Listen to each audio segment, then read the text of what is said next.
Welcome to Beyond the Frame, a show by the SOCA Global Outreach Office, sharing the new, the now, and the necessary in a digest of thought-provoking news and tidbits from the global art world, with a particular focus on marginalized voices.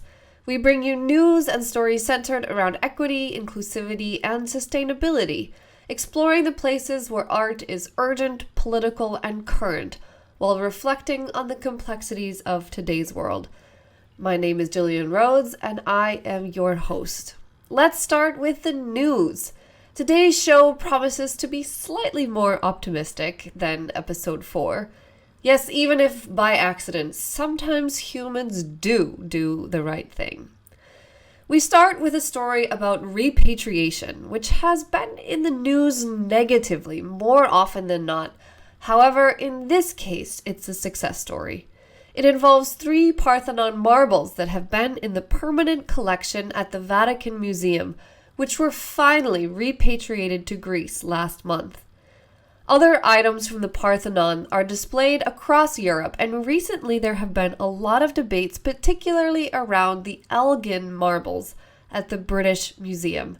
Repatriation remains a prickly topic, and while this development is something to be celebrated, I also want to note that Greece is still a European country and a key figure in Western antiquity. If they are struggling for repatriation, one can only imagine how difficult it can be for countries in the global south to reclaim cultural heritage unlawfully removed in colonial times. This next story is properly uplifting, though, I promise. The art newspaper reports that oceanic kelp forests are regrowing thanks to a charity that sells art to fund carbon capture projects. While there is a lot of media and activism around the Amazon rainforests, of equal importance to our planet are the huge kelp forests along the coastlines. They too are being decimated. In 2018, an environmental charity, Platform Earth, was founded with the specific mission of selling art to fund research and policy changes to support the regrowth of kelp forests. With a variety of projects, they've seen significant progress. It's a very cool initiative, from the sustainable materials used to make the artworks themselves to the projects and policies they support, and I highly recommend that you check it out. In a previous episode, I mentioned that art crimes and heists seem to be the realm of the movies, but as it turns out, they are not, and the world of art crime is apparently as active as ever. In a shocking piece of news last month, Canadian police arrested 8 people accused of orchestrating the biggest art fraud in history. 3 separate forgery groups were found to have participated in the creation and sale of between 4,500 to 6,000 artworks attributed to an artist known as the Picasso of the North, Ojibwe artist Norval Morisot. The total amount earned from these fraudulent sales is estimated to be at least $100 million. The case adds that many of these fraudulent paintings were created through exploitation from children and Indigenous artists. Thankfully, the scheme has been exposed, although it does raise the question of how much art forgery still plays a role in the industry. Speaking of shaking up the industry, 2 years ago now, Beeple's Everyday's piece was sold as an NFT by Christie's for $69.3 million. It was a landmark sale in an industry that had just started to gather steam, and following it, NFTs went on to storm the market. Experts predicted the sky and stars for NFTs, but a crypto crash and the burst of a speculation bubble left everyone scratching their heads in the past year.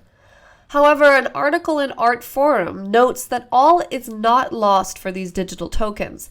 And in fact, with the mass of speculators out of the picture, art museums are quietly bringing more NFT collections in. The Centre Pompidou in Paris is one of several institutions doing this, and the 2023 Art Dubai Festival includes an expanded digital section. To wrap up the news section, and in keeping with the previous story, an interesting article in the art newspaper discusses the connections between video games and cultural heritage. The industry has come a long way from early days of tracking heritage with the computer games, Where in the World is Carmen Sandiego? And heritage sites are featured in popular games such as Assassin's Creed. Now, some of China's most remote heritage sites will be featured in the mobile game Clash of Kings. The article speculates on a variety of ways that the two industries could work together for awareness and education, which is absolutely fascinating. Now, let's move to the trends section.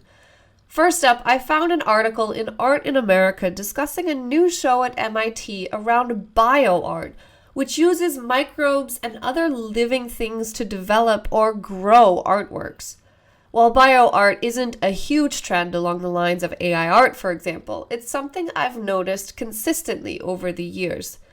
This particular show speculates on a variety of relationships between living things, from symbiosis or mutual support to parasites where one species extinguishes another. BioArt skims on the edge of comfort and has the potential to raise many interesting but also problematic ethical questions. On a safer topic, the art newspaper speculates that the figuration boom is over and abstract art is back in. In a previous episode, I talked about a huge new exhibition featuring women abstract artists. And this article now discusses a group show across two large galleries in London focusing exclusively on abstract art.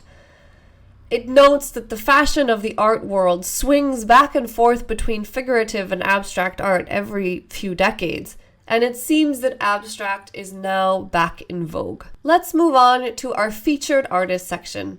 Today we are looking at American Indian artist Jaune Quick-to-See Smith, a member of the Confederated Salish and Kootenai tribes. I found her work as I was investigating Indigenous artists who have risen to prominence.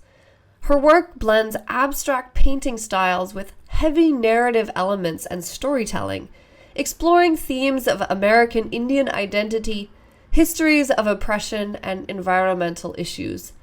She gained recognition in the 1970s and was most active in the 1980s and 90s, though just this year she will be curating an exhibition of contemporary art by Native American artists at the National Gallery of Art in Washington, D.C. Smith's career includes over 80 solo exhibitions across the U.S. and abroad, and she participated in the 48th annual Vienna Biennale. Her work is in the permanent collections of many museums worldwide as well, and she was the first Native American artist to have a canvas in the National Gallery of Art. She is also a champion of Native American artists through activism and curation, especially women artists. She founded a group of American Indian artists in New Mexico called the Gray Canyon Artists, a group that pushed back against the traditional expectations of what Indigenous art should be or look like. Once again, Smith is an example of a minority artist that shows that modernism, abstraction, and other such Western forms are not the domain of only white and Western painters, but accessible to all artists no matter their origin. Looking at her work, it's immediately clear that storytelling plays a big role, as each canvas or collage has so many layers and depth to them. They're often boldly colored and carry various figures and visual themes of Smith's Native American heritage and identity, while still being very modern. She works with paint, collage, and printmaking. I find her work quite striking and her career inspiring. I highly recommend learning a bit more about this amazing woman. Right, we are just about to wrap up for today's episode, but let's take a look at a few tidbits to send you on your way. First up, I found a fascinating article on Frieze, which talked about an artist group called Ikibawi Kur, which works to research ecology and cultural traditions of the women divers on Jeju Island in South Korea, and an event they produced to combine dance, music, and the culture of the divers.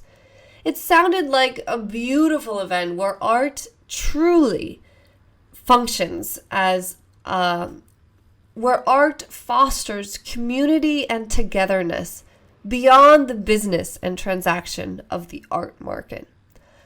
But speaking of that art market, I found another celebrity artist. The art newspaper reports that Johnny Depp is painting portraits of other celebrities and selling them for huge amounts of money. His portraits of personalities such as Bob Marley or Heath Ledger give a bit of an Andy Warhol vibe to me.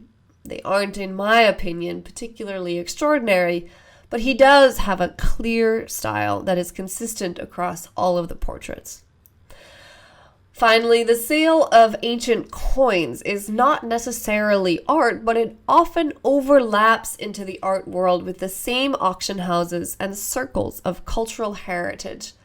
Art News recently reported that one of the most famous dealers of ancient coins was arrested on charges of selling coins with false provenance. The question of provenance is definitely relevant to the art world, as it was discussed in the first story of this episode. And there are laws that rightfully regulate how and where sellers can get their artworks. Hopefully, this means that these kind of schemes continue to be caught and slowly disappear. And that's all I have for you today. Thanks for watching Beyond the Frame by SOCA Global Outreach Office. See you next time.